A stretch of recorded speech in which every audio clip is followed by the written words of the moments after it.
सतगुरु माता सुदीक्षा शविंदर हरदेव जी महाराज की जय। निरंकारी राजमाता गुरु वचन अवतार की जय। शासक जी प्यार से कहिए निरंकार जी। और शासक जी लाख लाख शुक्राना है सतगुरु माता जी का जो हम पर इतनी बड़ी कृपा हुई है। अमूल्य वचन संतों के मुख से हमें सुनने को मिल रहा है। सतगुरु स्वरूप जो संत होते हैं ये बहुत उपकारी है, जो हमारे जीवन को संवार और सुधार रहे हैं एक एक वचन से। और ये हमें विचार करना है अपने ही अंदर कि सद्गुरु हमको क्यों इस लायक बना रहे हैं। आओ संतों, अवतार वाणी में लिखा गया है कि निरंकार है जग का कर्ता, वास जिस घट करता है। मृत्यु सदा ही कांपे उसे, धर्मराज भी डरता है। तो निरंकार हर एक घट में वास तो कर रहा है, लेकिन जिसको ज्ञान हो गया, जानकारी हो गया इस परम सत्ता का, उसे पता हो गया। तो ऐसे संतों को कहा गया है कि उससे मृत्यु भी कांप रहा है, धर्मराज भी डर रहा है। आप संतों से दासी नादान है, आपके बीच में आपसे ही सीख रही है, आपसे ही कह रही है।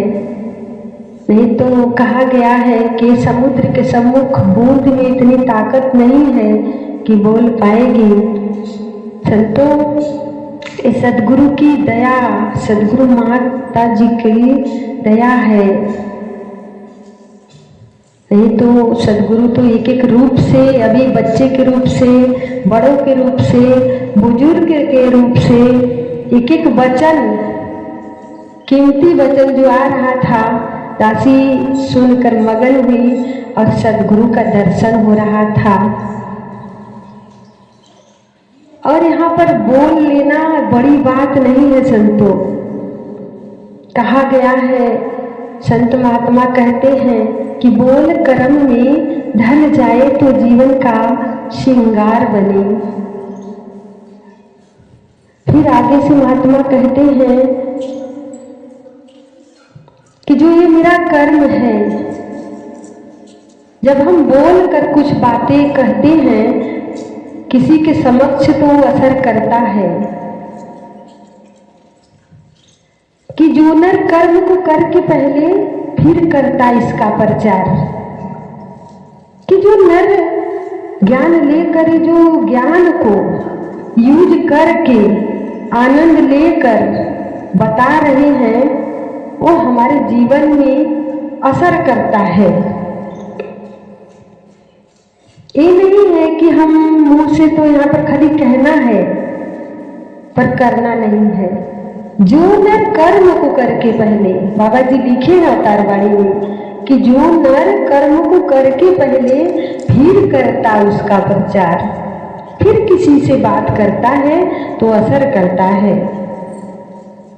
देखा जाए, हम महापुरुषों देखते हैं, सभी संसार में रहते हैं तो वचन तो अच्छे अच्छे आते हैं, तो फिर कोई होता है तो उसको जीवन को तौलने लगता है कि मीठी तो वचन बोल रहे हैं लेकिन घर परिवार में किस तरह से बोल चल रही है। फिर कुछ समय हमारा जीवन को तौला जाता है संतों कि क्या ये सत्संग में जाकर सिर्फ मीठी बोल बोल रहे हैं पर घर पर तो लड़ाई झगड़े कर रहे हैं। तो ऐसे सद्गुरु नहीं रिझने वाले हैं। कहते हैं कि जो बोल सत्संग में है वही बोल हमारा घर पर भी हो, तभी हमारा काम बनने वाला है, तभी किसी को जगाने का काम कर रहे हैं। नहीं तो फिर इन्हीं जैसे तोता कहता है कि शिकारी आएगा, जाल बिछाएगा और हम नहीं फंसेंगे। तो उसी शिकारी आया और जाल बिछाया, दाना डाला और उसे फंसा भी ले गया, क्योंकि वो तोता सिर्फ बोल रहा था कि आएगा तो हम नहीं फंसेंगे, लेकिन फिर भी हम फंसे जा रहे हैं। वो फंस गया। इसी प्रकार से संसार में हम रहते हैं, पर ये जो मेरा मन है, ये जो काम क्रोध लोभ मोह जैसी जाल है, निंदा चुगली वाली जाल है, इसमें हम फंसे जा रहे हैं। इसे ऊपर उठकर हम गुरु वाला कार्य नहीं कर पाते हैं। तो ये अपने मन को हमें देखना है। जैसे घर परिवार में होता है कि किसी को देखना पड़ता है, बच्चा खेल रहा होता है तो देखना पड़ता है कि कहीं वो आग की तरफ न जाए, कहीं ऐसी जगह न जाए कि इसे चोट लग जाए। इसी प्रकार से इस मन को हमें देखना है कि क्या मेरा मन निंदा में तो नहीं है, कहीं मेरा मन किसी के प्रति गलत तो सोच नहीं रखा है। जब इस मन को संतो हम देखेंगे तो मन ये छोटा बच्चा जैसा हमेशा बस इसी गुरु के चरण में लगा रहता है। वो जाता है, आता है, जाता है, लेकिन हमें उसको बराबर चेतना देना है कि नहीं, उधर नहीं जाना है। संतो इसी प्रकार से अगर अपने जीवन को हम ढाल रहे हैं तो गुरु के वचनों पर चलने का जो रास्ता है, इसे कोई नहीं रोक सकता। अभी हमारे तन में ताकत बख्शी है सदगुरु ने, बुद्धि विवेक भी दिया है, बोल वचन भी आ रहे हैं। संतो कुछ क्षण ऐसा समय आएगा कि हमारा जो ये तन है एक एक पल खत्म हो रहा है। फिर कुछ समय ऐसा आएगा कि इतना ये तन का ताकत खत्म हो जाएगा, बुद्धि मेरा सोच खत्म हो जाएगा कि हम सोच भी नहीं सकते। उसी समय सभी लोग पूछते हैं क्या हमको पहचान रहे हो, तो कहते हैं नहीं। संतो वो अवस्था अगर आएगी तो उस समय मेरा क्या होगा? जब इस सदगुरु को हम नहीं अपनाएंगे, जीवन में नहीं ढाले रहेंगे, तो क्या होगा मेरा? वो अवस्था में सिर्फ निराकार प्रभु ही काम आने वाला है। ये चेतना हमेशा रहेगा।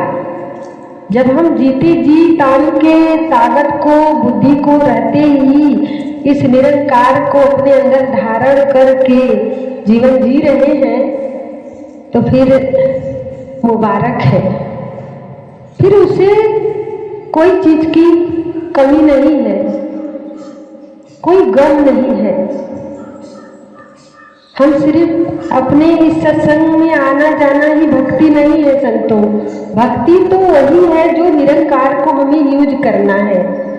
निरंकार में होकर, प्रभु में होकर हमें रहना आ जाए। कहते हैं सभी लोग कि मर के मुक्ति पाना है, नहीं। सदगुरु यहाँ कह रहे हैं कि जीते जी मुक्त होना।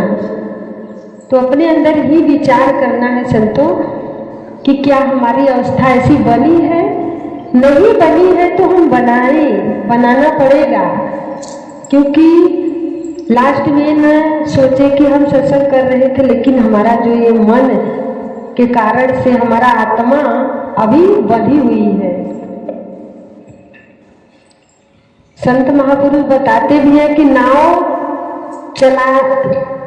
एक नाव ऐसी थी कि दो भाई लपट कर चला रहे थे, रात भर चलाए, पर वो नाव पार नहीं हुई। तो फिर किसी ने उसे बताया कि आपकी नाव बंधी हुई थी, इसे छोड़ना पड़ेगा संतों। इसी प्रकार से हम सत्संग रूपी नाव में तो बैठे हैं, लेकिन जो मन के जरिए मेरा जो ये मन वाली जो नाव है ये हमारी बंधी हुई है, कहीं न कहीं माया में, कहीं न कहीं दुनियावी चीजों में।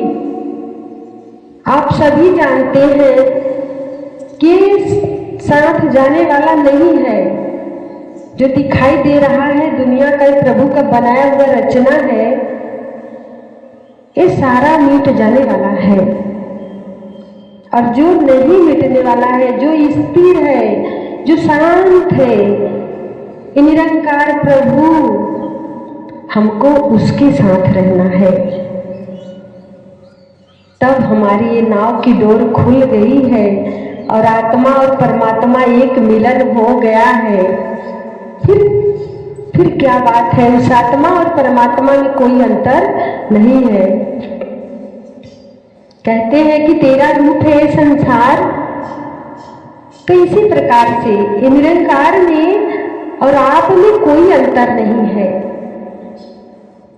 अभी हरिहरपुर में महापुरुष यही बताए कि शरीर, ये जो आत्मा है, इस शरीर जैसी हम कपड़ा पहनते हैं वो शरीर को धारण किया है। ये जो फूट जाएगा, ये शरीर गिर जाएगा, टूट जाएगा, तो फिर ये निरंकार में जानकारी है उस आत्मा को, तो निरंकार में हो जाएगा। इसे कहते हैं मुक्ति। संतों, हमें इतना इसको देखना है कि हम अपने आप को ही भुला जाए। महापुरुष कहते हैं कि मिटा दो अपनी हस्ती को। अगर कुछ मर्तबा चाहे दाना खाक में मिलकर कुल गुलजार होता है, तो इसी प्रकार से हमें अपने आप को मिटाना पड़ेगा।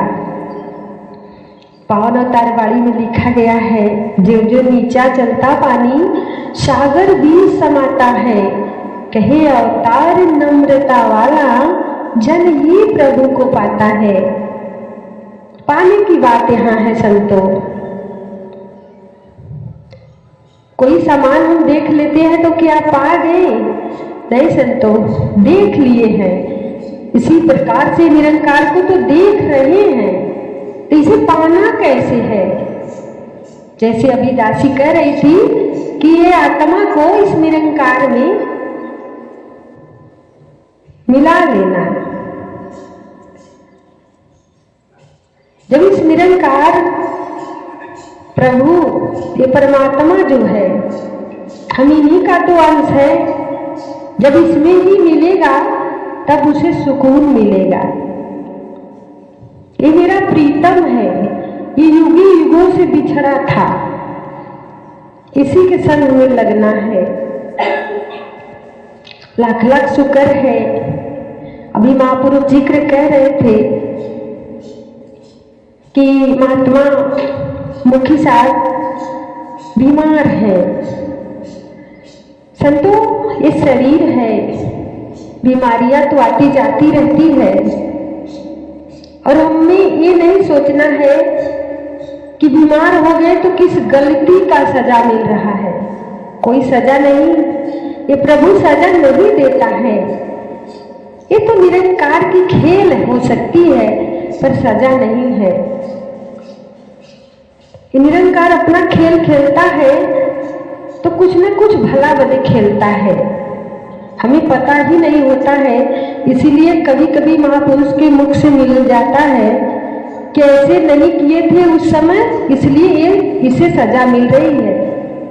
ये शरीर इनको बीमारी आ गई है, ऐसे गलती किए थे।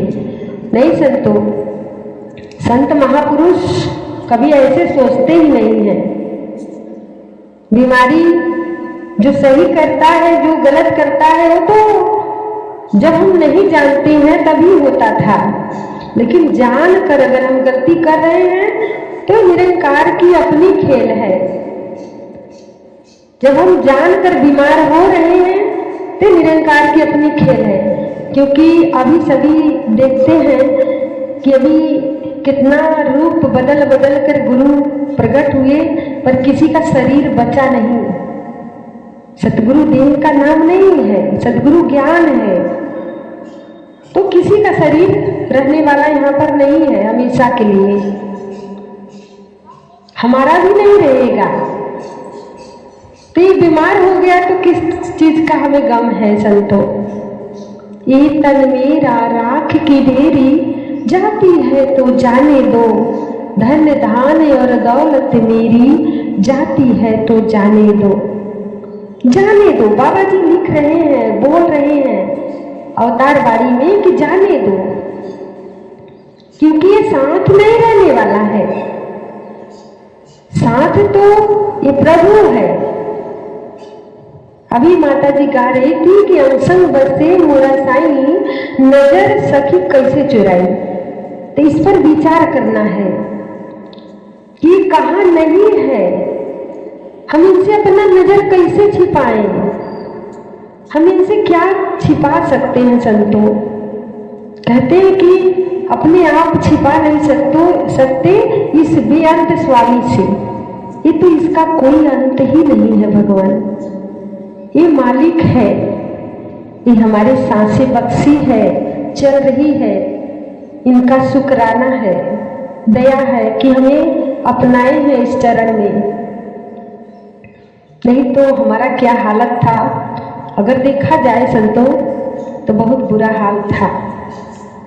कहीं इस मंदिर में भटक रहे थे, कहीं उस मस्जिद में भटक रहे थे, लेकिन एक गुरु ने हाथ पकड़कर उस दलदल से निकाल कर इस चरण में रखे हैं, तो इसका शुक्राना है। अपना अहो भाग्य है जो आपके चरण में स्थान मिली है। नहीं तो अभी महापुरुष जिक्र कर रहे थे कि कितना इंसान बैठे हैं, लेकिन सत्संग में कोई कोई आता है। माता जी भी गाती है कि राम नाम नदिया अगम बही जाए, इसमें कोई कोई नहाए। तो हम संत भाग्यशाली हैं, किसमें नहाने का मौका मिल रहा है, मौका मिल रहा है। ये शुक्राना है, हर पल में शुक्राना। कहते हैं कि दुख हो या सुख हो, भक्त को होती फिक्र नहीं। सतगुरु के नाम बिना कोई जिक्र नहीं। तो कृपा करो संतों कि सतगुरु के नाम के बिना और कोई जिक्र ना हो। इसी में घर रहे, चाहे बाहर रहे, चाहे घर खाना पीना बनाते रहे, लेकिन अपने मन में मंथन करते रहे कि गुरु के प्रति हमारी इस समय दशा क्या है। महापुरुष कहते हैं कि न कल का सोचना है और न जाने वाला कल का सोचना है, न आने वाले कल का सोचना है। मुझे कल का खबर नहीं है, ये जो पल का ही खबर नहीं है तो कल का हमें क्या खबर होगा संतों। तो जो कल चला गया है वो इसी पल से गया है, और जो कल आने वाला है इसी पल में आएगा। तो इस जो कल का जो ये समय वर्तमान चल रहा है, इस वर्तमान में अपने आप को इस निरंकार से जुड़ के अपने आप को चलाते हैं तो हमारा आज भी बन रहा है, कल भी बन रहा है, आने वाला भी कल बन जाएगा। ऐसे महापुरुष जिक्र कर रहे हैं और हमें सिखलाई दे रहे हैं। इस पर ही मंथन करके हमें अपने आप को ढालना है और चलना भी है। क्योंकि जब हम इस नदिया में नहाते हैं तभी हमें आनंद मिलता है, खुशी मिलती है, स्वर्ग जैसी रूप देखने को मिलता है। नहीं तो कहते थे महापुरुष की स्वर्ग में चलना है। क्या स्वर्ग है संतों, क्या नरक है? स्वर्ग नरक यही जगह है जो कि आप संत बता रहे हैं कि सत्संग जैसे मन नाव में बैठकर मजा ले रहा है, खुशी ले रहा है, यही स्वर्ग है।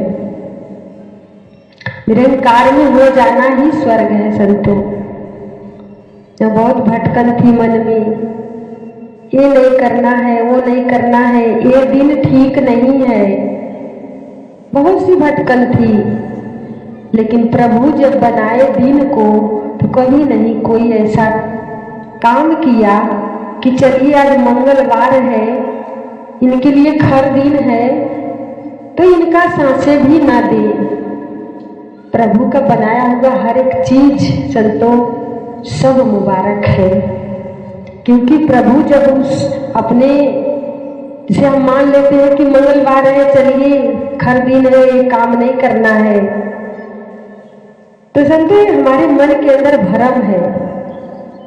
क्योंकि ये जो समय है ये अपने आप से आप चल रही है। दिन रात प्रभु के घर में कोई ये दिन रात की बात नहीं है। सूरज ढलता है तो रात हो जाती है, सूरज निकलता है तो दिन हो जाती है। ये अपनी प्रभु का बनाया हुआ रचना है। और सूरज, चांद, तारे सभी अपना काम कर रहे हैं, हम इंसान ही अपना काम नहीं कर रहे हैं। इसीलिए सद्गुरु धरा पर प्रकट होकर आकर हमें जगा रहे हैं कि उठ जाग मुसाफिर भोर भई, अब कहाँ रहे जो सोता है। जो सोता है वो खोता है, जो जागा है वही पाया है संतों। तो आप संत जाग गए हैं, जाग गए हैं, मुबारक है। सतगुरु माता जी की दया है, आप संतों की दया है। जीवन में जब संत आते हैं तो सबको निहाल कर देते हैं, मालो माल कर दिए हैं। ये संत बड़ा उपकारी होते हैं, तभी तो हमको इस बाह पकड़ कर लिया कर सतगुरु से मिलाए हैं, इस भगवान से मिलाए हैं। हमको अपने आप में ही मंथन करना है, किसी के जीवन को नहीं देखना है संतों, क्योंकि हम किसी के जीवन को लिखने नहीं आए हैं, अपने ही जीवन को लिखने आए हैं। क्या पता परीक्षा हो रही थी और किसी सदगुरु ने कहा कि अपना जीवन लिखिए, हम जो लेकर जाएंगे दूसरों का जीवन वही लिखेंगे, तो क्या पता है कि फेल होना ही पड़ेगा संतों। तो सदगुरु ने कहा किस जो एक को जाने हैं, एक को जानना, एक को मानना, एक हो जाना भक्ति है। भक्ति और मुक्ति की बातें सतगुरु कर रहा है और हमें उसी पर चलना है। यही अटल सच्चाई है संतों, ये हमेशा रहने वाला है। हमको इस सत्संग में कोई जोड़ा है तो उनका क्या लाभ था? लाभ तो मुझे मिली, लाभ तो हम पाए हैं ना। भगवान तो हम पाकर मजा ले रहे हैं, इनके साथ खुश हैं, चाहे दुख हो चाहे सुख हो, लेकिन जब इनके अंदर हो जाते हैं तो सुख ही सुख मिलता है। हम इन्हीं मुड़ कर देख लेते हैं कि हमारे पास इतनी परेशानियां हैं, दुख है, तकलीफ है, तब हम इस प्रभु से जुदा होकर सोचते हैं। लेकिन जब इस प्रभु से मिल कर रहते हैं कि प्रभु के घर में वास मिला है, आना जाना खत्म हुआ, सहज अवस्था मिल गई मुझको, कर्म कमाना खत्म हुआ। तो ऐसा कर्म हमें नहीं अब कमाना है जो कि इस सतगुरु से बिछड़ना है पड़े। संतो दासी आपके चरण में क्षमा चाहती है, जो बोलने के दौरान कोई टूटियां पड़ी हो, जो वचन अच्छा ना लगा हो, उसे छोड़ देना प्रभु, पर दासी को क्षमा कर देना, क्योंकि नादान है, जानती भी नहीं कुछ है, लेकिन सदगुरु का आज्ञा का पालन करने के लिए यहाँ पर महापुरुष बैठा दिए। दासी कर रही है वही सेवा आपका कर रही है, और सेवा के दौरान जो टूटी पड़े नादान बच्चा जानकर क्षमा करना, प्रेम से कहना जी धन्यवाद।